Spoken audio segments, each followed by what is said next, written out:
प्रणाम, मैं हूं हिमांशु द्विवेदी और स्वागत है आपका हमारी खास पेशकश चर्चा में। चर्चा के तहत आज हमारी बातचीत के केंद्र में गुजरात है। गुजरात में चुनाव है, विधानसभा का चुनाव है और विधानसभा का चुनाव 2022 में है। लेकिन इस 2022 के चुनाव के माध्यम से 2024 की गूंज सुनाई देती है, इसलिए 2022 में इस चुनाव की गूंज को सुना जाना 2024 के संदर्भ में महत्वपूर्ण हो जाता है। गुजरात महज एक विधानसभा का चुनाव नहीं है, बल्कि 2024 में होने जा रहे आम चुनाव का परिणाम क्या रहेगा, इसकी शुरुआती था लेने के लिहाज से खासा महत्वपूर्ण है। दो नेताओं की प्रतिष्ठा इस चुनाव के साथ जुड़ी हुई है। कोई मुख्यमंत्री इसमें दांव पर नहीं है, सीधे प्रधानमंत्री और गृह मंत्री, इन दोनों की साख इस चुनाव से जुड़ी हुई है। आज जो देश के प्रधानमंत्री हैं नरेंद्र मोदी, वो अगर प्रधानमंत्री पद तक पहुंचे तो उसका बड़ा कारण गुजरात में बतौर मुख्यमंत्री उनका यशस्वी कार्यकाल रहा। उनके यशस्वी कार्यकाल के दौरान गुजरात ने विकास के जिन प्रतिमानों को स्पर्श किया, उसके चलते पूरे देश में उम्मीद बंधी कि नरेंद्र मोदी अगर गुजरात में ये कमाल कर रहे हैं तो अगर देश की कमान संभाल लेंगे, देश में भी कमाल करेंगे। इस उम्मीद ने ही उन्हें मुख्यमंत्री से प्रधानमंत्री के पद तक ला दिया।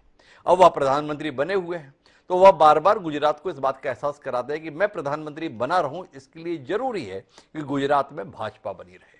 वहीं भारतीय राष्ट्रीय कांग्रेस के संदर्भ में अगर बात करते हैं तो गुजरात उसके लिए दुखती रहा है। पिछले 27 सालों से लगातार हार रही कांग्रेस पिछली बार मामूली अंतर से चूक गई। कठिन मुकाबले के अंतर्गत 99 सीटों पर आई थी भाजपा और 77 सीटों पर पहुंच गई थी कांग्रेस। थोड़ी मेहनत और हो जाती, थोड़ा सा साथ और मिल जाता तो कांग्रेस इस सूखे को खत्म कर सकती थी। लेकिन पिछले 4 साल में, 5 साल में जिस प्रकार के राजनीतिक हालात बने, उसके चलते समीकरण कुछ और ही दिखाई देता है। आमने सामने का मुकाबला त्रिकोणीय संघर्ष में बदल गया है, ऐसा राजनीतिक विश्लेषक मानते हैं। अरविंद केजरीवाल और उनकी पार्टी अर्थात आम आदमी पार्टी की गुजरात में मौजूदगी महसूस की जा रही है और इस कदर महसूस की जा रही है कि अरविंद केजरीवाल तथाकथित तौर पर जन प्रतिक्रिया लेकर जब अपने मुख्यमंत्री पद के प्रत्याशी का ऐलान करते हैं तो साथ साथ ये भी बताते हैं कि उनका आकलन है, उनकी जानकारी है, उनकी पुष्ट खबरें हैं कि गुजरात में कांग्रेस 5 सीटें भी जीतने नहीं जा रही है। कांग्रेस की इस हालत को बयान कर रहे हैं। दूसरी महत्वपूर्ण बात पिछले 5 साल की यह भी है कि भले ही 2017 के चुनाव में भारतीय जनता पार्टी 99 सीटों पर सिमट गई थी, पर जिस समय पर चुनाव आयोग गुजरात के चुनाव कार्यक्रम की घोषणा कर रहा था, उस समय अंक तालिका यह बता रही थी कि भारतीय जनता पार्टी के गुजरात में 112 विधायक हैं। और अब जब कल नामांकन के तहत दूसरे चरण की प्रक्रिया शुरू होने जा रही है तो आंकड़ा बता रहा है कि इस समय गुजरात में भारतीय जनता पार्टी के 114 विधायक हैं।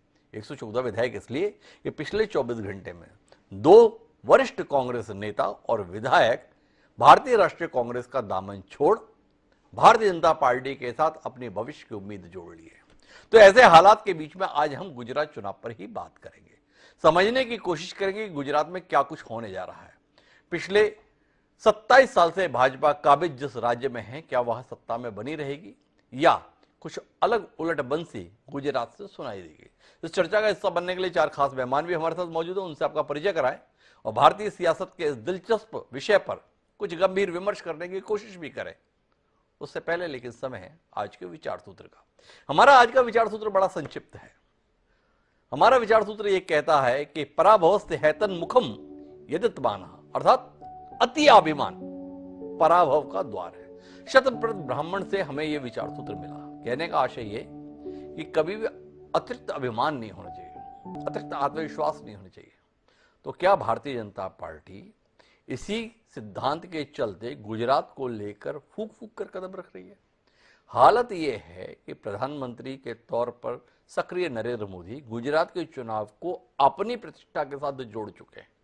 पिछले दिनों वह गुजरात में गए थे तो बोल रहे थे कि मैंने बनाया गुजरात, इसके लिहाज से आप सब बात करें। वो यहां तक बोल रहे हैं कि जितना समय कहोगे उतना समय गुजरात में चुनाव प्रचार के लिए मैं दूंगा। अर्थात ये अति आत्मविश्वास की स्थिति से उभरी हुई भाजपा है, जिसे लग रहा है ये हालात कितने कठिन है। हालात कठिन होने का एहसास तो इस बात से भी होता है कि 1 साल पहले ही उन्होंने अपने पूरे के पूरे मंत्रिमंडल को बदल दिया। भूपेंद्र पटेल पहली बार विधायक बने 2017 में, इस समय प्रदेश के मुख्यमंत्री हैं। ऐसे बड़े बदलाव के साथ मैदान में जो भारतीय जनता पार्टी है, क्या उसका मुकाबला करने में भारतीय राष्ट्रीय कांग्रेस या आम आदमी पार्टी सक्षम है? इसे ध्यान में रखते हुए चर्चा को आगे बढ़ाते हैं। हमारे साथ इस चर्चा का हिस्सा बनने के लिए 4 खास मेहमान हैं। हमारे साथ भारतीय राष्ट्रीय कांग्रेस की प्रवक्ता के तौर पर सेवानिवृत्त विंग कमांडर अनुमा आचार्य जी खास तौर पर मौजूद है। हमारे साथ भारतीय जनता पार्टी का पक्ष रखने के लिए उनके प्रवक्ता मुकेश त्यागी जी जुड़ चुके हैं। आम आदमी पार्टी का पक्ष रखने के लिए उर्वशी मिश्रा जी हमारे साथ हैं, और इन सबके बीच में तटस्थ और निष्पक्ष राय देने के लिए दिलीप गोहिल जी, वरिष्ठ पत्रकार गुजरात से, वह भी हमारे साथ जुड़ चुके हैं। आप सभी का स्वागत है। और चर्चा की शुरुआत अब मुकेश त्यागी जी से करते हैं, और मुकेश त्यागी जी से समझने की कोशिश करते हैं कि जिस सरकार को स्वयं भाजपा ने साल भर पहले ही खारिज कर दिया, क्या उस बदलाव के साथ जनता एक साल के कामकाज के आधार पर आप पे भरोसा करेगी, या भाजपा हाईकमान के विचार के साथ ही जाएगी और कुछ बदलाव आपने किया, बचा हुआ बदलाव जनता कर देगी?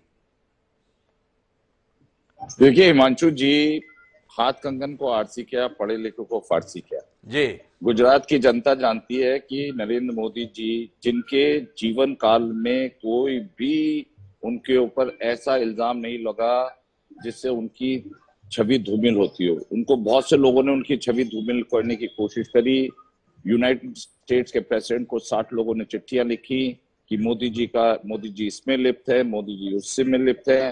तमाम प्रक्रियाओं के माध्यम से जुडिशली वो बिल्कुल क्लियर हो गए, और आज वो यूनाइटेड स्टेट जो कहता था हमने मतलब जो मोदी जी को आने के लिए मना करता था, आज उनके राष्ट्रपति और पूरे विश्व में बड़े बड़े हेड्स ऑफ स्टेट्स उनके इस्तकबाल और उनके स्वागत के लिए तैयार रहते हैं जी। तो मोदी जी ने सिर्फ अपनी छवि हिंदुस्तान में नहीं बनाई, पर अंतरराष्ट्रीय बनाई।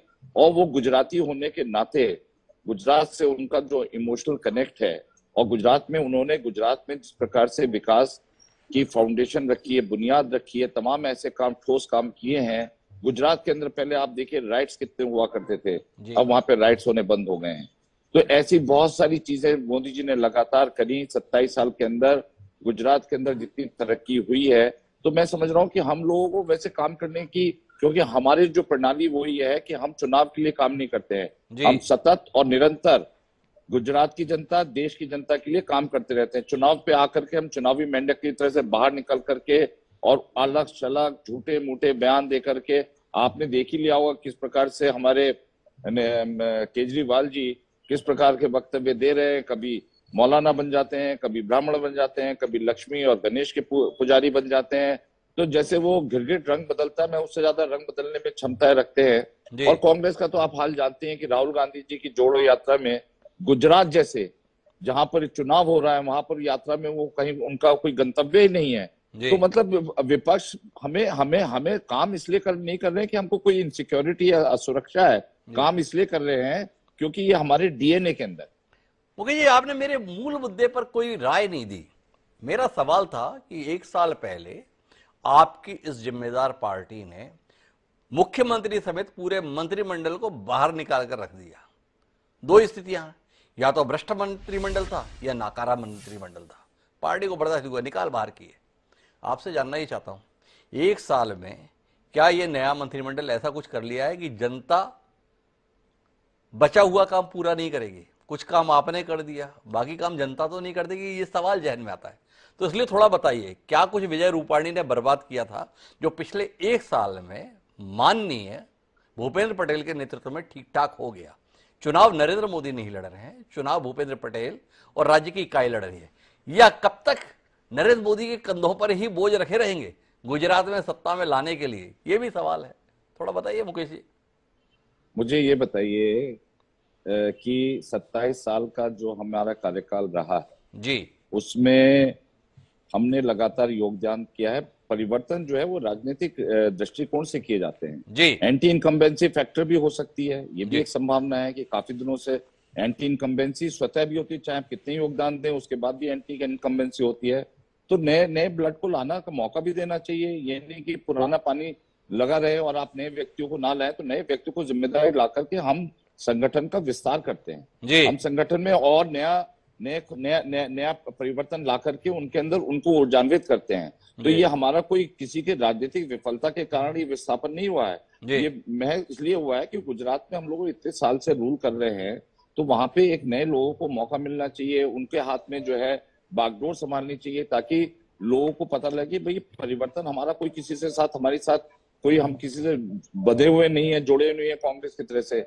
हम लोग देखते हैं जमीनी स्थिति क्या है, क्या परिवर्तन लाने चाहिए, तो हमारा जो सोचने का जो दायरा है वो बहुत व्यापक है। तो इसलिए कोई बड़ा कमाल का व्यापक दृष्टिकोण है मुकेश त्यागी जी। मोदी जी जो है 12 साल तक गुजरात के मुख्यमंत्री रहे, विजय रूपाणी 4 साल में आपको भारी लगे भाई नए आदमी को आना चाहिए, चिपके नहीं रहना चाहिए। थोड़ा समझना मुश्किल हो रहा है आपके दृष्टिकोण को, लेकिन मैं आगे और समझने की कोशिश करूंगा। अभी अनुमा आचार्य जी के पास जाना चाहता हूं। भाजपा का जो भी है वो तो ठीक है, पर भारतीय राष्ट्रीय कांग्रेस का भी क्या है अनुमा जी? केजरीवाल 5 सीटें देने के लिए भी तैयार नहीं, और जो आपके साथ है वो आपके साथ बने रहने के लिए तैयार नहीं। हार्दिक पटेल से लेकर लगातार सिलसिला है कांग्रेस से मोह भंग होने का, भाजपा के साथ मोहयुक्त होने का। 24 घंटे के अंदर 2 विधायक और चले गए, और मोहन सिंह राठवा तो 10 बार के विधायक थे आपकी पार्टी के, उन्हें भी आप पे भरोसा नहीं रहा। और आपको लगता है क्या कि जब आपके इतने पुराने नेताओं को आप पे भरोसा नहीं, आपकी पार्टी पे भरोसा नहीं, तो जनता कैसे भरोसा करेगी? अनुमा जी, बड़ी उलझन में हूं, मेरी उलझन को सुलझाइए ना। सबसे पहले तो आज का आपका जो विचार था ना, उसी पर हमारे तुलसीदास जी ने ये चौपाई लिखी है कि अस कोई नहीं जन्मा जग माही, प्रभुता पाई जाई मत नाही। तो ये तो एक आपने जो कहा था वही हम देख रहे हैं भारतीय जनता पार्टी के अंदर। आपके 2 चीजों पर मैं टिप्पणी करना चाहूंगी। एक तो आपने कहा कि गुजरात में बहुत अच्छा काम किया था, तो मैं आपको बता दूं 2013 में, आप तो जानते हैं पर फिर भी बताऊंगी कि एप्को वर्ल्ड वाइड नाम की एक कंपनी थी जो आई और उसने प्रचार का एक नया तरीका दिया जिसका नाम उसने गुजरात मॉडल रखा। तो वो गुजरात मॉडल के नाम पे कुछ भी बेचा, कुछ भी कहा, और लोग क्योंकि उस समय वेरीफाई नहीं कर पा रहे थे, कांग्रेस के समय का जो भी काम किया हुआ था वो सब अच्छा चल रहा था, तो उसी लगी हुई परोसी हुई थाली में वो आगे बढ़ते चले गए। लेकिन मोरबी ने एक कच्चा चुट्ठा, एक कलई खोल के रख दी कि गुजरात मॉडल ऐसा कि एक जगह आपदा से पूरी तरह लड़ने के लिए पूरे उपकरण भी नहीं, सुविधाएं भी नहीं जी नहीं, आखिरी दिन पुताई हुई थी उसकी। दूसरी बात आपने कहा जो हमें छोड़कर जा रहे हैं जी, तो नहीं है। जनादेश तो वो था जिसमें 99 सीट पर सिमटा दिया था। कांग्रेस ने बीजेपी को जो दावे कर रहे थे कि हम 120 सीट लेंगे, हम 108 के ऊपर ही बात कर रही थी, तो 100 का अंक पूरा नहीं कर पाए थे।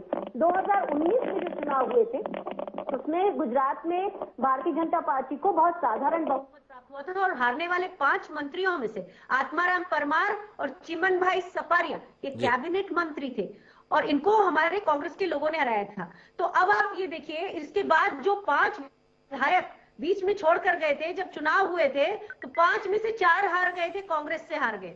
तो ये सारी चीजें भी एक सत्य है और सत्य की तरफ इशारा करती है। मेरा ये कहना है कि जिस गुजरात के विकास के नाम पर जनता वोट देती आई थी बीजेपी को, अब वो नहीं रहा है, क्योंकि कोविड के समय आपने दिव्य भास्कर की रिपोर्ट तो जो देखी तो देखी ही होगी, लेकिन कोविड के समय शहर के लोगों ने, जो कामकाजी लोग हैं, उन्होंने ये देखा कि रेमडेसिविर के जो इंजेक्शन थे वो 12,000 रुपए में बाहर मिल रहे थे, लेकिन भारतीय जनता के पार्टी के कार्यालय कमलम में हजारों की संख्या में 5,000 रेमडेसिविर रखे गए थे।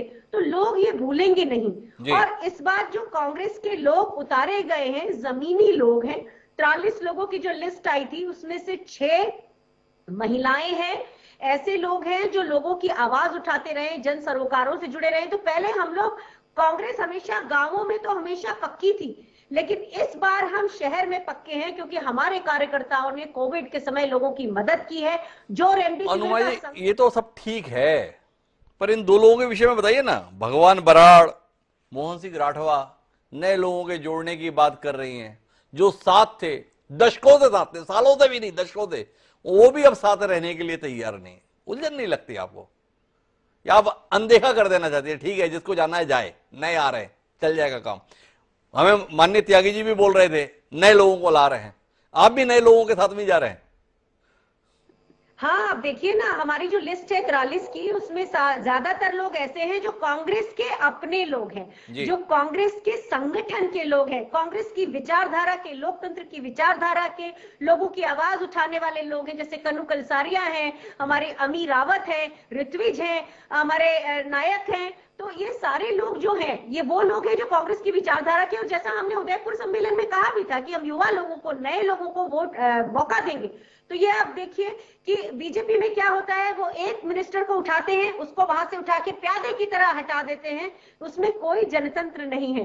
कांग्रेस हमेशा से जनतात्मक रही है, और आपको पता होगा कि बीजेपी के इस घमंड को तोड़ने के लिए शायद कांग्रेस के मुख्यालय के बाहर वहां पर परिवर्तन घड़ी रखी है, जो पूरा समय बता रही है, उस दिन को भी आंक रही है जिस दिन ये चुनाव होंगे। तो हमें सब दिखेगा। इस बार कांग्रेस 3 सालों से लगातार धीरे धीरे काम करती रही है, पोल बूथ जा के करती रही है, और प्रधानमंत्री ने इसका डर अपने कार्यकर्ताओं को दिखाया भी है। दो सवाल मेरे हैं आपसे अनुमा जी। आपकी इतनी उम्मीदें किस बात को लेकर है? भाजपा यह बयान देती है जब तक राहुल गांधी है तब तक हमारा कुछ बिगड़ने वाला नहीं है। राहुल गांधी इस बार गुजरात से गायब हैं क्योंकि वो भारत जोड़ो यात्रा में व्यस्त हैं। तो क्या इसलिए आपकी उम्मीद है इस बार राहुल जी नहीं है इसलिए अपना काम बन जाएगा? एक सवाल तो आपका ये है। या दूसरी उम्मीद आपकी परिवर्तन घड़ी के संदर्भ में आम आदमी पार्टी को लेकर तो नहीं है, हमारा कुछ ना हो पर भाजपा को तो बाहर कर ही देगी? अरविंद केजरीवाल बता रहे हैं आपकी 5 सीटें भी नहीं आ रही हैं, तो परिवर्तन तो हो जाएगा, पर वो परिवर्तन भाजपा से आप में हो जाएगा। तो इन दोनों विषयों पर आपकी टिप्पणी और मिले तो उसके बाद मैं उर्वशी जी के पास रुक करूं। देखिए, पहली चीज तो यह है कि कांग्रेस का जो हमारे जो उम्मीदवार है, सारे उम्मीदवार, कोई उन पर कलंक नहीं है, सब लोगों की आवाज उठाने वाले लोग हैं। एक तो ये बात है, और बहुत दिनों से, 3 सालों से तो ये लगातार लोगों से जुड़ के काम कर रहे हैं। मेरे कॉन्फिडेंस का यही एक वो है। और एक आप राहुल गांधी जी की बात कर रहे हैं, आपको याद होगा जो भारत जोड़ो यात्रा शुरू हुई थी सिर्फ 2 दिन पहले राहुल गांधी जी गुजरात गए थे, और वहां के युवाओं से, वहां के लोगों से उन्होंने बात की थी। वो एक बड़े मिशन पर हैं, वो एक ऐसे मिशन पर हैं जो इस देश में, आप भी जान रहे हैं, नफरतों का जिस तरह से बवंडर खड़ा किया गया है, भारत जोड़ो यात्रा को कितना समर्थन मिल रहा है, हर कोई उनसे मिल रहा है, हाथ जोड़ के चल रहा है। और आप देख रहे हैं बेरोजगारी, महंगाई, अग्निपथ, निजीकरण, ये सारे मुद्दे उस भारत जोड़ो यात्रा के मुद्दे हैं। तो वो गुजरात के भी मुद्दे हैं, वो हिमाचल के भी। अनुमा जी 1 मिनट रुकिएगा। मिशन क्या है उनका? मोदी हटाओ, देश बचाओ। लगातार राहुल गांधी यही समझाने की कोशिश कर रहे हैं कि मोदी जी का हटना बड़ा जरूरी है, तभी देश बच पाएगा। इनके नेतृत्व में देश बर्बाद हो जा रहा है। गुजरात से भाजपा को हरा दो, मोदी जी के संदर्भ में पूरा संकट ही संकट आ जाएगा। ऐसे मूल काम को छोड़कर कहां तेलंगाना, कहां कर्नाटक, कहां महाराष्ट्र, आपको नहीं लगता है असल जगह जहां पे मेहनत करनी थी वो जगह छोड़ दी? जड़ों में पानी देना था, पत्तों में पानी डाल रहे हैं। क्या कहते हैं अनुमा जी, कोई गड़बड़ तो नहीं हो गई? हिमांशु जी, मैं आपका इशारा भी समझ रही हूँ, और आप इतने ज्ञानी हैं कि मैं आपके सवाल का मर्म भी समझ रही हूँ। तो मैं आपको ये बता दूं कि राहुल गांधी जी जो कर रहे हैं उसकी इस देश को जरूरत है। गुजरात में पानी वैसे ही दिया जा रहा है जड़ों में, और वही फाइनल उस पानी की परख देखने के लिए ही राहुल गांधी भारत जोड़ो यात्रा से जस्ट पहले वहां गए थे। हमारा एक एक कार्यकर्ता जमीनी है, हमारा एक एक कार्यकर्ता काफी समय से, 3 सालों से लगातार बूथ पर काम कर रहा है। तो अहंकार की भी एक मियाद होती है, आप भी जानते हैं। वो अहंकार की मियाद पूरी होने वाली है, और लोग देखेंगे कि जिस कांग्रेस को लोग कहते हैं कि कहीं नहीं दिख रही है, एक नए एक पार्टी वाले आए हैं, श्री अरविंद केजरीवाल जी, दूसरों के ऊपर इस तरह की टिप्पणियां जो कर रहे हैं, इन सभी का जवाब जनता देगी, और जनता विश्वास करती है कांग्रेस पर। तो कुल मिलाकर अनुमा जी जो है 8 दिसंबर के भरोसे जवाब देने के लिए, एक एमएलए है वो बीजेपी ज्वाइन कर रहे हैं जी। तो गुजरात में जो जनता है वो खुद देख रही है कि हम अगर वोट कांग्रेस को देंगे तो अल्टीमेटली भारतीय जनता पार्टी वाले हमारे वोट खरीद लेंगे जी, हमारे एमएलए खरीद लेंगे। तो आज आप गुजरात में आकर देखेंगे तो आपको 2 ही पार्टी मिलेगी। नो डाउट गुजरात में आज तक 2 ही पार्टी के बीच चुनाव होते आए हैं, और इस बार भी 2 ही पार्टी के बीच चुनाव होंगे। एक है भारतीय जनता पार्टी और दूसरी है आम आदमी पार्टी। इस बार गुजरात में मेनली 2 पार्टी के बीच ही चुनाव होने वाले हैं, क्योंकि कांग्रेस को वोट देने का कोई मतलब रहा नहीं है। यहाँ पर वोट देने के बाद एमएलए जीतते भी हैं, और जीतने के बाद में भारतीय जनता पार्टी उन्हें खरीद लेती है। और भारतीय जनता पार्टी जो 27 साल से गुजरात में राज कर रही है, उनके राज में आज आप यहाँ पर आकर देखेंगे आपको डॉक्टर, शिक्षक, पुलिस, रिटायर्ड जो भी ऑफिसर्स हैं, उनसे लेकर सरकारी कर्मचारी सारे के सारे आपको रोड पर आंदोलन करते हुए मिलेंगे। 27 साल के विकास की आज हालत ये है कि सरकारी स्कूलें ऐसी हैं कि आप वहां पर अपने बच्चों को पढ़ने के लिए भेज नहीं सकते। वहीं जहाँ प्राइवेट स्कूल था उनकी फीस इतनी ज्यादा हाई है कि मिडिल क्लास फैमिली के लोग ना अफोर्ड नहीं कर सकते। तो इसीलिए आम आदमी पार्टी जो है गुजरात में तीसरा विकल्प बनकर आई है, विकल्प बन के उभरी है। आम आदमी पार्टी गुजरात में कांग्रेस को या फिर भारतीय जनता पार्टी को हराने के लिए नहीं, लेकिन पब्लिक को एक विकल्प देने के लिए आई है और उन्हें सुविधा देने के लिए आई है, जो उनका अधिकार भी है। जिस तरह हमने दिल्ली में इतनी अच्छी स्कूल बनाई है कि वहाँ का एजुकेशन आप खुद देख सकते हैं, वहाँ के जो बच्चे हैं वो काफी अच्छे अच्छे इंस्टीट्यूट में एडमिशन ले रहे हैं, गवर्नमेंट स्कूल के बच्चे इतना अच्छे रिजल्ट लेकर के आ रहे हैं, स्कोर कर रहे हैं। वहीं गुजरात में आप ये यहाँ पर स्कूल्स की हालत बहुत बेकार है, सरकारी कर्मचारियों की हालत खराब है, जनता की हालत खराब है, महंगाई बढ़ती जा रही है। गुजरात का जो बजट है वो बढ़ने के बजाय लो होता जा रहा है। गुजरात के ऊपर आप देखिए उधारी बढ़ती जा रही है। आखिर जनता यहाँ भी टैक्स पे करती है, यहाँ का पैसा जाता कहाँ है? अगर दिल्ली है उसका बजट हाई हो रहा है, पंजाब देखिए उसका बजट धीमे धीमे हाई हो रहा है, इसी तरह का गुजरात पर देखेंगे तो अच्छा गुजरात रोशी जी, एक बात बताइए, गुजरात के लोग बेवकूफ हैं क्या? आप बार बार 27 साल के संदर्भ में मुझे हवाला दे रहे हैं, 27 साल में कितनी बर्बादी हुई है, किस तरीके की हालत हो गई, स्कूल खराब, कर्मचारियों की हालत खराब, अस्पतालों की हालत खराब, फिर भी गुजरात के लोग हैं भाजपा को ही वोट दिए जा रहे हैं। पिछले 5 साल में अगर हालत खराब हुई तो बात समझ में आती है। आप तो बता रही है 27 साल से हालत खराब है, तो क्या गुजरात के लोगों का दिमाग खराब है? जो गुजरात को इतना खराब कर रहे हैं उन्हीं को बार बार चुनती है। थोड़ा इसके संदर्भ में मुझे बताएं। एक दूसरा मतलब कि कांग्रेस को वोट देने का फायदा नहीं है, कांग्रेस के लोग जो है जीतते हैं और फिर भाजपा में चले जाते हैं। पर आप में क्या है? एक ईसुदान गढ़वी जी को ऐलान किया मुख्यमंत्री पद के प्रत्याशी के तौर पर, और आपकी पार्टी के दूसरे बड़े नेता इंद्रनील राजगुरु तुरंत कांग्रेस में चले गए। तो कहां अंतर रहा कांग्रेस और आप में? थोड़ा बताइए ना जी उर्वशी जी। एक करके रिप्लाई देना चाहूंगी। आपका पहला क्वेश्चन था 27 साल से भारतीय जनता पार्टी को वोट क्यों दे रही है जी। तो आप देखेंगे कांग्रेस ने जो भी किया उसके बाद भारतीय जनता पार्टी दूसरा विकल्प यहाँ पर लोगों को मिला, उन्होंने उसे वोट देना शुरू किया। लेकिन काफी टाइम से कहते हैं कि जितना पावर आ जाता है उसके बाद इंसान की नीयत बदलने लगती है, जो भी आप कह सकते हैं। गुजरात में धीमे धीमे भारतीय जनता पार्टी ने, जो यहाँ की जनता ने वोट दिए, तब भरोसा था, उन्हें भरोसा उनकी बातों में आकर वोट दिए, विश्वास करके वोट दिए, लेकिन यहाँ पर उनके साथ विश्वासघात हुआ है। जब विश्वास के साथ उन्होंने वोट दिए तो उनके बदले में उन्होंने, उसके बाद में आपने दूसरा क्या प्रश्न था आपका? ईसुदान गढ़वी जी को ऐलान किया सीएम पद के प्रत्याशी के तौर पर, इंद्रनील राजगुरु तुरंत पार्टी छोड़कर कांग्रेस का दामन थाम लिए। आपको पता होगा कि वो कांग्रेस छोड़कर ही आम आदमी पार्टी में आए थे और उनकी क्या एक्सपेक्टेशन थी वो खुद ही ज्यादा बेहतर बता सकते हैं। लेकिन हमारे यहाँ पर जो मुख्यमंत्री का चेहरा ईसुदान गढ़वी जी को बनाया गया है, वो पार्टी ने इंटरनल डिसीजन लेकर नहीं बनाया है, बल्कि वोटिंग सिस्टम चलाया गया था, जिसमें गुजरात के 16,50,000 से ऊपर वोट ईसुदान गढ़वी जी के फेवर में आने की वजह से उन्हें सीएम का चेहरा घोषित किया गया था। और ईसुदान, इसका जवाब आपको मिल गया होगा कि जो इंद्रनील राजगुरु हैं वो कांग्रेस से आए थे, वो ईसुदान गढ़वी जी के जगह सीएम फेस बनना चाहते थे या नहीं बनना चाहते थे वो खुद ही बता सकते हैं। उसके बाद उन्होंने वापस से कांग्रेस ज्वाइन कर लिया। तो उर्वशी जी, आपका कहने का आशय उत्तर से ऐसा लग रहा है कि जो कांग्रेस से आया है वो इसी प्रकार का काम करता है, तो उम्मीद करें कि अब आप किसी पुराने कांग्रेसी को अपनी पार्टी से प्रत्याशी नहीं बनाएंगे, क्योंकि कांग्रेस आया था, कब कांग्रेस में वापस चले जाए। कुछ उम्मीद करें, आदमी अनुभव से सीखता है, दूध का जला छाछ भी फूक फूक कर पीता है। उम्मीद करें केजरीवाल जी फूक फूक कर पिए। जी उर्वशी जी। इंद्रनील राजगुरु जी आए थे, अपनी खुशी से आए थे, उन्होंने बताया था आम आदमी पार्टी की जो नीति है वो उन्हें पसंद आई है, इसलिए आम आदमी पार्टी ज्वाइन करना चाहते हैं। लेकिन आपका प्रश्न ये था कि ईसुदान गढ़वी जी को सीएम का चेहरा बनाया गया, उन्हें क्यों नहीं बनाया गया? उन्हें जो सीएम का फेस बनाया गया है वो जनता ने पसंद ना, मेरा ये बिल्कुल सवाल नहीं है उर्वशी जी, माफी चाहूंगा कि उन्हें क्यों नहीं बनाया। मैंने तो केवल आपकी ये टिप्पणी थी कि कांग्रेसियों का कोई भरोसा नहीं है, जीतते कांग्रेस के टिकट पर रहे, फिर भाजपा में शामिल हो जाते हैं। तो मैंने कहा आपकी पार्टी के नेता भी ऐसे ही कुछ कर रहे हैं। एक ईसुदान गढ़वी की उम्मीदवारी घोषित हुई, दूसरा नेता तुरंत कांग्रेस ज्वाइन कर लिया, तो कुछ मिला जुला सा मामला हो गया ना।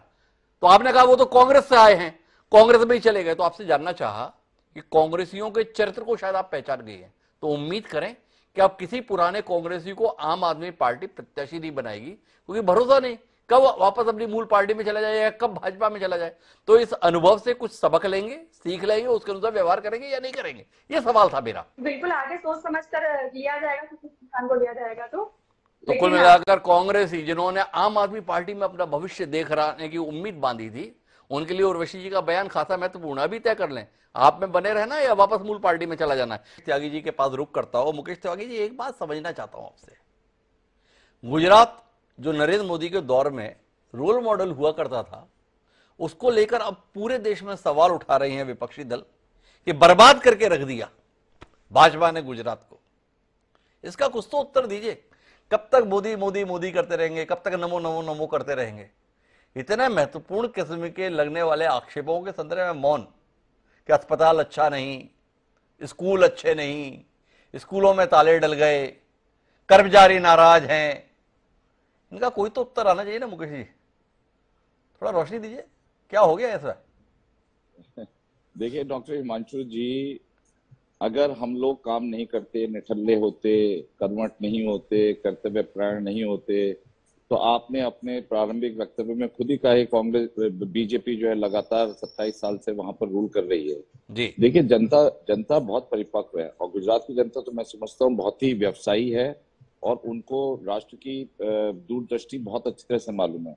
उनको पता है कि कांग्रेस कुछ करने वाली नहीं है जी। उनको पता है कांग्रेस इतनी निठल्ली पार्टी हो चुकी है जिसके अंदर कुछ बचा ही नहीं है जी। जिसके बागडोर उन्होंने राहुल जैसे मतलब व्यक्ति को दे रखा हो, कई सोनिया गांधी जी का कोई सक्रिय योगदान ना चल रहा हो, प्रियंका जी को लखनऊ में लाकर करके खत्म कर दिया गया हो, और इस प्रकार से उन्होंने देखा कि भाई यहाँ तो किसी पार्टी के अंदर दम ही नहीं है जी। लेकिन देखिए, एक तो ट्विन इंजन सरकार है भारतीय जनता पार्टी, एक तो सेंटर में है, केंद्र में है और गुजरात में है। मोदी जी का जो उनकी जो अपनी पूर्ण कमिटमेंट है वो गुजरात के लिए है, और उधर से अमित शाह भी आते हैं, बड़े बड़े दिग्गज नेता हमारे गुजरात से आते हैं। तो गुजरात में वाइब्रेंट गुजरात, आप जानते हैं विश्व प्रसिद्ध वाइब्रेंट गुजरात हुआ, वहां पे कितना निवेश हुआ, आप ये देखिए वहां पर कितनी फैक्ट्रीज लगी, आप वहां पे देखिए कितने इंस्टीट्यूशंस लगे, वहां पे किस प्रकार से सौराष्ट्र और तमाम कच्छ एरिया में विकास की लगातार लड़ी लगी रही, वहां पे कोई रॉयट्स नहीं हुए, कोई लॉ एंड ऑर्डर सिचुएशन नहीं, जहां पे आप मुकेश जी, मैंने आपसे सवाल किया अस्पताल का, मैंने आपसे सवाल किया स्कूल का, आप मुझे कुछ और बताने लगे। मतलब माना जाए जो कुछ उर्वशी जी कह रही हैं, जो कुछ अनुमा जी कह रही हैं, सत्य कह रही हैं, इसलिए इसका प्रतिवाद करने के लिए आपके पास तथ्य नहीं है, तो आप कुछ और विषयों पर बात करने लगे। हम सुबह के विषय में सवाल कर रहे हैं, आप हमें शाम के संदर्भ में उत्तर दे रहे हैं। थोड़ा बताइए ना, मान लें हम अनुमा जी ठीक कह रही थी, उर्वशी जी भी ठीक कह रही थी। हिमांशु जी, मैं आपको एक सर्वे के बारे में उसके स्टैटिस्टिक्स बताऊंगा। दिल्ली वाले, आप पार्टी वाले अपने आप को बहुत उपलब्धियां करती है, हम उनसे बहुत ज्यादा आगे हैं स्कूल के निर्माणों में, स्कूल के अंदर किस प्रकार से छात्रों का उत्थान हुआ है, किस प्रकार से आगे बढ़े। मैं उनकी आपको लंबी स्टैटिस्टिक्स देता हूँ, बड़ा लंबा विवाद हो जाएगा। जो दिल्ली के मॉडल पे ये पूरी ढोल बेस बजाते हैं, उससे दुगना कार्यक्रम हमारे भारतीय जनता पार्टी का है। मैं आपको चुनौती देता हूँ इस बारे में, आप दोनों का अगर तुलनात्मक अध्ययन करेंगे तो हम दिल्ली के मॉडल से बहुत ज्यादा आगे हैं।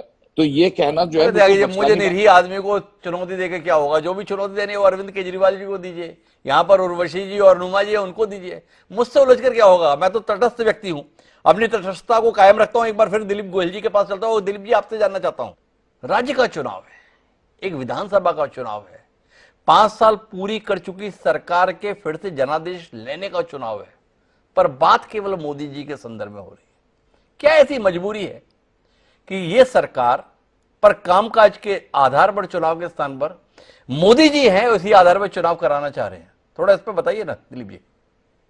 इसकी वजह यह है कि 2019 में इतनी 2014 में भी सफलता मिली जी, लेकिन 2017 में हमने देखा कि 99 पे आ गए जी। और आप अगर आंकड़ों के हिसाब से भी देखें, 2002 के बाद बीजेपी की कुछ सीटें कम ही हुई है, कभी बढ़ी नहीं जी। 117 हुई, 127 से 117 हुई, 115 हुई और 99 हुई जी। थोड़ा सा ग्राफ नीचे ही जा रहा है। और 2014 में नरेंद्र मोदी केंद्र में गए, उसके बाद जो आकलन हुआ तो लोकल इश्यू पे उतने मार्क्स नहीं मिले, इसलिए आपको नरेंद्र मोदी का ही नाम लेना पड़ेगा जी। भूपेंद्र पटेल को बिठाया गया है जी। तो जैसे आप हिमाचल के बारे में भी मैंने कुछ एनालिस्ट को सुना, वो भी कह रहे ठाकुर जी है वो, उनके लिए सबको सम्मान है, यहाँ भी भूपेंद्र जी के लिए सबको सम्मान है जी, लेकिन वो अच्छे भले इंसान है जी, वो, उनका कोई अपनी पहचान नहीं है, तो इसके नाम पे तो आप चुनाव नहीं लड़ सकते। आपको एक पटेल चेहरा चाहिए था जी, इसलिए आपने भूपेंद्र पटेल को बिठाया। विजय रूपाणी को इसलिए हटाया गया कि जब प्रदेश प्रमुख बने सीआर पाटिल, तो सीआर पाटिल और विजय रूपाणी के बीच बनती नहीं थी, हमेशा कुछ ना कुछ मामला होता रहता। ये जो रेमडेसिविर का अभी बात हुई, 5000 रेमडेसिविर इंजेक्शन पाटिल के पास आ गए, लोगों को नहीं मिल रहे थे। जब पूछा गया विजय रूपाणी से तो बोले मुझे पता नहीं, आप पाटिल जी को पूछ लीजिए कहाँ से 5000 इंजेक्शन आए। अगर मुख्य प्रधान को पता नहीं है, मुख्यमंत्री को पता नहीं है कहाँ से इंजेक्शन आए, और प्रदेश अध्यक्ष है उसके पास 5000 इंजेक्शन है। तो ये जो आपसी मतभेद से संकलन और संगठन और सरकार के बीच, इसलिए सबको चेंज करना पड़ा और नरेंद्र मोदी का नाम आपको आगे करना पड़ रहा है, क्योंकि जो 5 साल में काम किए विजय रूपाणी की सरकार है और कोरोना में खास करके जो काम हुए उससे बहुत बड़ी नाराजगी थी। ये तो दिलीप जी, आप सीधे तौर पे ये बताइए, क्या गुजरात में वाकई भाजपा मुश्किल में है या कुल मिला के कवायद है? आना तो भाजपा को ही है, जैसे बोलते ना आएगा तो मोदी ही। अनुपम खेर जी हमें कार्यक्रमों में बताते हैं, कुछ भी कर लो जब तर्क नहीं रहता, बोले आप जो भी बोल लो आएगा तो मोदी ही। तो आपसे जानना चाहता हूं, गुजरात में बतौर पत्रकार क्या है कहानी? जी देखिए, इस बार पहली बार सच्चे अर्थ में, रियल सेंस में त्रिकोणीय जंग है जी। इससे पहले 1990 में 1990 में त्रिकोणीय जंग हुआ था, इसके सिवा त्रिकोणीय जंग नहीं हुआ है जी। केशुभाई आए, उन्होंने अपनी पार्टी बनाई, वो अपना एक मोर्चा था, वो अपने अंगत खुद के स्वार्थ के लिए वो मोर्चा बनाए थे। शंकर सिंह वाघेला का भी वही हाल है। इस बार जो नया पक्ष आया वो एक पार्टी है और एक विकल्प के तौर पे आया है, इसलिए इस बार कड़ा मुकाबला है। क्योंकि पहले ये माना जाता था कि सिर्फ कांग्रेस को नुकसान होगा, लेकिन आम आदमी पार्टी शहरी इलाकों में ज्यादा सक्रिय दिख रही और उन्होंने जो 2-3 मुद्दे मुख्य तौर पे उठाए, शिक्षा, आरोग्य और लोगों को सीधा सहाय। तो पहले रेवड़ी कहा गया, लेकिन बीजेपी ने भी 2 सिलेंडर देने की बात कही, तो रेवड़ी देने की बात बीजेपी को कहनी पड़ी। मोरबी की जब दुर्घटना हुई तो सबने देखा किस तरह से रंगरोगान किया गया हॉस्पिटल में। इसका दूसरा मतलब एक तो ये कि लोग मरे हैं, इसे देखकर 150 लोगों का देहांत हुआ है, वहां शौक चल रहा है और यहाँ सजावट हो रही है, वो लोगों को अच्छा नहीं लगा है। लेकिन उसका पीछे मुद्दा यह है कि हॉस्पिटल की, मोरबी की हॉस्पिटल की हालत इतनी खराब थी कि आपको वहां चूना लगाना पड़ा, वहां आपको रंगरोगान कराना पड़ा। इससे 15 दिन पहले एक सेट बनाया गया, फिल्मी सेट जैसे होता है, वो सेट बनाया गया और वहां पिक्चर ली गई कि किस तरह के स्मार्टफोन पुल हो गए। लोगों को लगा नहीं स्मार्टफोन होगी, पता चला ये तो सेट था फोटो लगाने के लिए। इसका मतलब शिक्षा में भी आपके पास दिखाने के लिए सेट बनाना पड़ता है। तो ये दोनों इश्यू जो आम आदमी पार्टी ने उठा है गुजरात में, ठीक है, लेकिन जो अपेक्षाकृत होना चाहिए। इसको उत्तर लेने के लिए मैं हनुमान जी के पास आऊंगा, पर आपसे उससे पहले एक ही सवाल करूंगा, क्या मोरबी पुल हादसा गुजरात विधानसभा चुनाव में कोई मुद्दा रह सकता है या नहीं रहेगा? इसके संदर्भ में मुकेश त्यागी जी का कोई आकलन? नहीं, मेरा आकलन यह है कि मुद्दे हर एक होने चाहिए। अगर हमारे अंदर कोई कोताही हुई है तो हमको जनता दंड देगी, लेकिन मैं आपको ये बता रहा हूं कि कांग्रेस और आप पार्टी का आलम ये हो गया है कि इनको वॉकओवर दे देना चाहिए बिना बात के। गुजरात की जनता को परेशान कर रहे हैं, वोट में जीतने वाले ये है नहीं। अरे कमाल, क्या दलील दिया मुकेश त्यागी ने। और हनुमान जी, आप तो आपको कुछ कहने चाहिए। मुकेश जी कह रहे हैं क्यों परेशान कर रहे हो खाम है, आपका कुछ होना जाना तो है नहीं, जीतना भी इतना है नहीं, आपको क्यों परेशान कर रहे हो, वॉक ओवर दे दो। मुकेश त्यागी जी का प्रस्ताव है, मन को कुछ भरा है आपको? उनकी इच्छा है कि गुजरात के कांग्रेसी सारे भारत जोड़ो यात्रा में महाराष्ट्र की ओर रुख चले जाएं। यहाँ पे चुनाव के संदर्भ में क्यों पसीना बहा रहे हैं? इस प्रस्ताव के संदर्भ में कुछ कहेंगे हनुमान जी? इतना अहंकार ठीक नहीं है। भारतीय जनता पार्टी ने जो टिकट दिए हैं वो केवल गुंडों को दिए हैं। बहुत सारे ऐसे लोग हैं जो धमकी देते हैं लोगों को, उनको, या बहुत पैसे वालों को। लेकिन कांग्रेस ने उन लोगों को टिकट दिए हैं जो लोगों की आवाज उठाते हैं, और ये परिणाम, ये परिवर्तन हम देखेंगे इस बार। दूसरी पार्टी है उसके बारे में मैं एक भी अपशब्द नहीं बोलूंगी, क्योंकि मैंने उनका रवैया देखा हुआ है, मैं उन्हें जानती हूँ। वो वो बहुत बड़ी बातें कर रहे हैं, लेकिन वो कहीं पर भी मुकाबले में नहीं है। मैं इसलिए उनके बारे में कोई अपशब्द भी बोलूंगी। लेकिन हाँ, इतना जरूर कहूंगी कि जो कांग्रेस के इस बार के हमारे प्रत्याशी हैं वो भारतीय जनता पार्टी के बड़े से बड़े और अमीर से अमीर प्रत्याशी पर भारी पड़ने वाले। पर एक सिर्फ सवाल मुकेश त्यागी जी का, मोरबी पुल हादसे पर हम बात कर रहे थे, मुकेश त्यागी जी सवाल कर रहे हैं, हमारे सारे लोग मोरबी में पहुंचे, सब कुछ कर रहे हैं, कांग्रेस के कोई नेता आए क्या? राहुल गांधी मोरबी आए क्या? राहुल गांधी मोरबी नहीं आए। इस बात से बहुत नाराज है मुकेश त्यागी जी। आपको लगता है गुजरात के लोग इसके कारण से नाराज हो जाएंगे कांग्रेस से, राहुल जी नहीं आए? मैं एक बात आपसे कह दूं कि वहां पर ना के हमारे लोग, वहां गहलोत जी वहां पहुंचे, जो सबसे पास थे वो वहां पहुंचे, लेकिन प्रधानमंत्री एक अजूबे सा हैट लगाकर वहां होते हुए वहां नहीं है। वो चुनावी सभा आते रहे, वहां पे नाटकीय रूप से आंसू आते रहे, लेकिन लोग समझते हैं क्या? अब लोगों को ये समझना हम छोड़ दें कि लोगों को समझ में नहीं आता। लोग सब समझते हैं, वो नाटक भी समझते हैं, वो सच्चाई भी समझते हैं, वो ड्रामा समझते हैं, और वो ये भी देखते हैं कि जमीन उनके साथ खड़ा हुआ है। पिछली बार भी जताया, लेकिन पिछली बार चलिए नहीं हुआ। इस बार जो गुजरात की जनता करके दिखाने वाली है, उस पे हम सब शायद एक नया राजनीति का इतिहास लिखा जाएगा, या शायद हैरत हो सकती है। तो हनुमा जी तो बहुत उम्मीद के साथ है, उनकी सबसे बड़ी उम्मीद अपने प्रत्याशियों को लेकर है। उनका मानना है कि कांग्रेस इतने बेहतर प्रत्याशी मैदान में उतार रही है कि भाजपा मुकाबला ही नहीं कर पाएगी।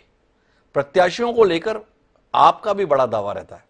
उर्वशी मिश्रा जी से एक बार पूछ लेते हैं, कांग्रेसियों के संदर्भ में तो आपने कह दिया विचार करेंगे, बाकी प्रत्याशियों के संदर्भ में जैसा हनुमा जी का दावा है उर्वशी जी, वहां पर आप कहां उतर रही है?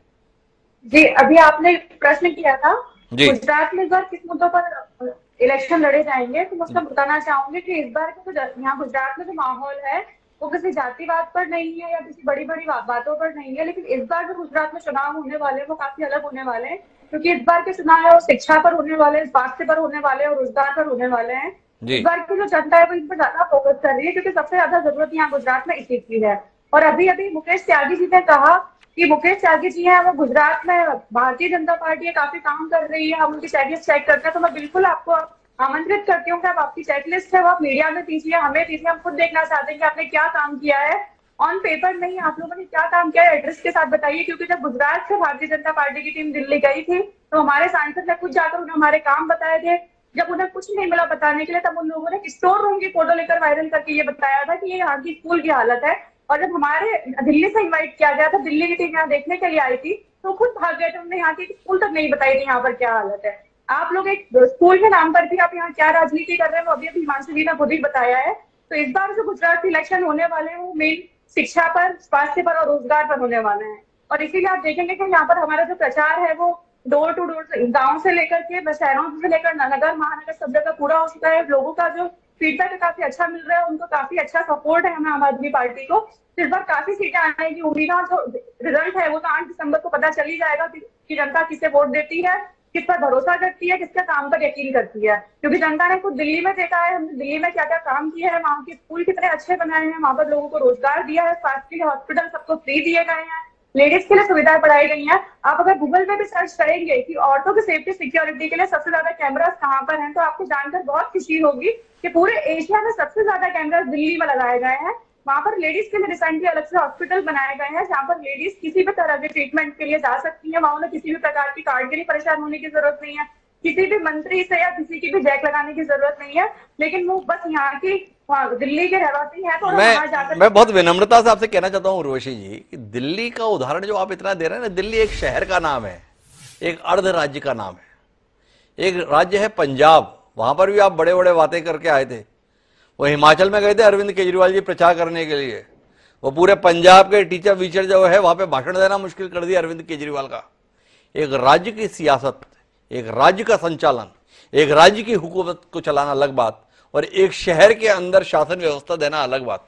क्या आपको नहीं लगता है कि दिल्ली के संदर्भ में कुछ जरूरत से ज्यादा प्रचार के आधार पर आपकी उम्मीदें कुछ ज्यादा बड़ी है? उसके बाद अगर हम पूरे राज्य की बात कर ले तो पंजाब पूरा राज्य है, जहाँ पर इलेक्शन जीतने के 3 महीने के अंदर वहाँ पे बिजली के बिल 0 आ रहे हैं। आप खुद वहां जाकर के देख सकते हैं, बिजली के बिल 0 आ रहे हैं। वहाँ पर रोजगार की फैसिलिटीज दी जा रही हैं। जो जो हमने वादे किए थे उन जगह हमारे काम वहाँ शुरू हो गए हैं। वो तो पूरा राज्य है, वहां पर भी हमने सारे काम शुरू कर दिए हैं।